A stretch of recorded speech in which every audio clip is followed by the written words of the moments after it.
So guys, ngayong araw ay magluluto kami ng masarap na pangimagas, ang leche flan. Let's go!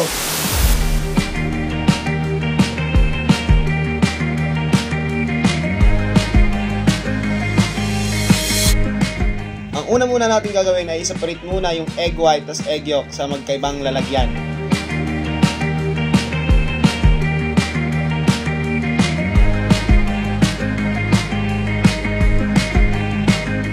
Susunod natin na gagawin ay ilalagay muna natin yung evap tsaka yung condense sa na nakaseparate na egg yolk.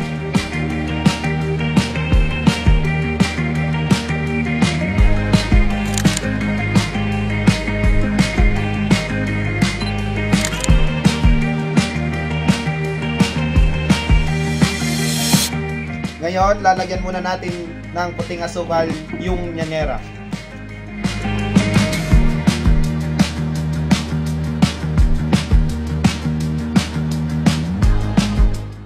Ang susunod natin ay iinitin muna natin yung asukal.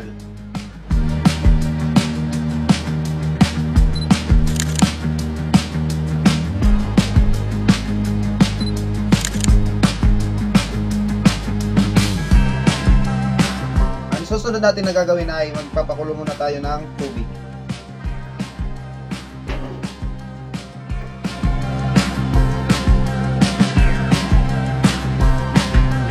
Ang susunod ay ilalagay natin yung hinalo natin kanina na ingredients dito sa nyanyera.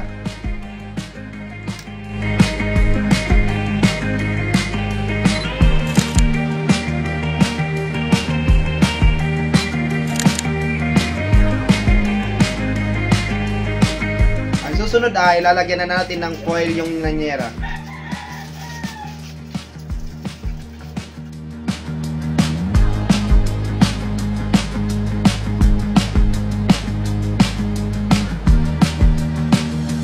Ngayon, ilalagay na natin yung nagawa natin sa steamer.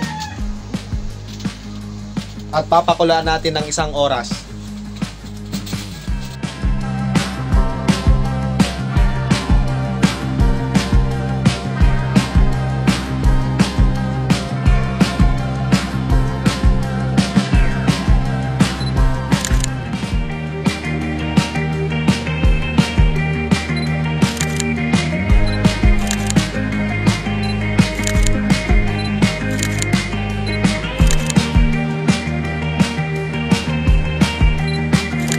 Ito na po ang finished product.